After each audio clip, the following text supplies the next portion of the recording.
let's do a mini business course. So if I were to go to your webpage, aeglobal.com, on the homepage, it says custom packaging solutions, innovative packaging and supply chain solutions built for your business. So let's do a 3-part business course. 3 ways that companies should be thinking about custom. Because I think everybody thinks about custom in a different way. We're talking about customer experience. Everything needs to be curated, in a way. What's one of the first things that you talked, one of 3 things that you talk to people about or that they should be thinking about? I'll use, let's say you're let's say you're doing a beverage, right? You're an alcohol company, or maybe you're, I do a lot of work in the nutraceuticals and supplement space. And I think what a lot of people don't realize is the cost to buy, let's say, their jar is the exact same if they have a custom jar or a stock jar.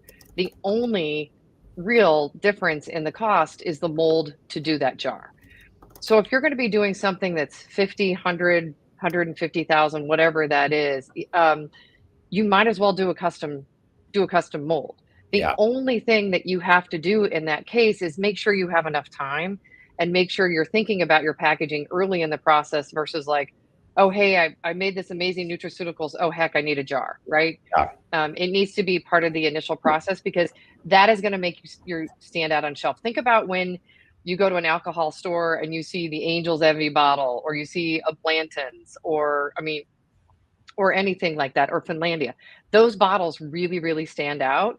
The amount of money that they're paying for that bottle is the exact same amount if they were buying a stock bottle. The only difference was the custom mold.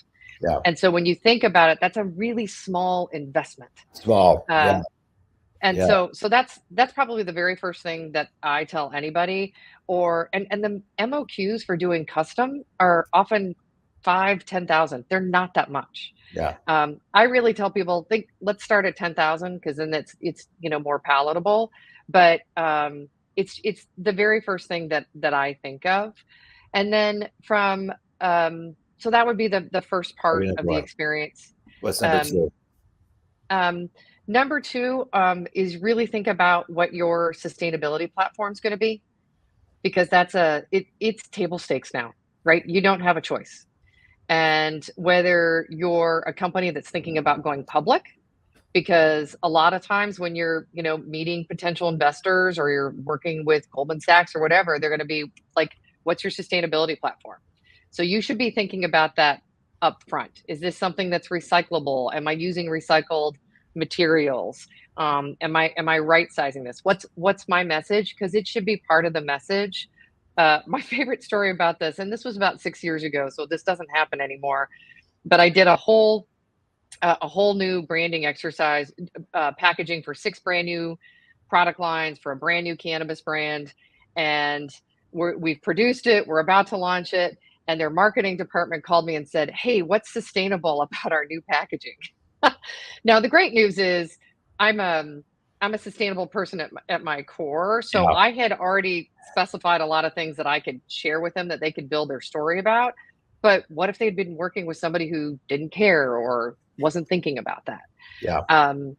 And then the other thing that I would say is not only think about your customer experience, but also think about how are you going to be packing this out, right? A lot of times when I'm working with a brand and a company, and let's say we're redoing a brand, one of the very first things I like to do is look at the existing packaging and then talk to the people at their manufacturing facility.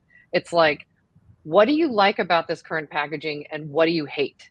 What could I do in whatever I do in a rebrand so it makes it easy for you to pack out? Maybe I can automate part of it. Maybe you've got 6 guys at the end of the line having to pack this out, and we can get this down to 4. And, really be able to streamline the process and help you from a production perspective. And a lot of times I think people forget that. But it's really important. And it's also going to help. Let's say you're developing a brand new brand or a new product. That's going to really help you in terms of your target COGS, because your target COGS, cost of goods, aren't just about, your packaging, but it's also like, how much does it cost for you to actually pack that thing out? Or are there things that we can do to make it so it's easier on a skid, or you can store more and you can ship more on a skid. There's so many different elements Yeah, of that. it's I great. don't know if that's the direction you wanted to go, but those are No, a no, lot no, of the that's things good. I think about. What's number 3? Oh gosh, that's kind of number 3 for me. No, so number 2. Okay, so that kind of merged into 3. Number 2 is sustainability, and then number 3 goes, it's like, how are we going to actually pack this out? And then Gotcha. if you All right, want I to, was clumping them together. Yeah, if we add a fourth, for me, it's back to that customer experience. yeah, What do you want the customer experience to be? Do you want them to? I'll use supplements. It's a really good one. Right now in supplements, um, a, in nutraceuticals, there's a big move toward, maybe you get a really nice custom jar, and that's what sits on your kitchen counter or your bathroom counter or whatever, something that's appealing, and then you do the refill via flexible packaging. yeah, And when you look at it from a sustainability perspective, it uses a lot less material. It's a less money for you. It's less money to ship. It's less stuff for you. Like, I know that I have things that certain supplements that I do subscription to, and they all come to me in, another big jar, and then I'm just recycling the other jar. It'd be a lot better for everybody if I was just refilling it. yeah. Love it.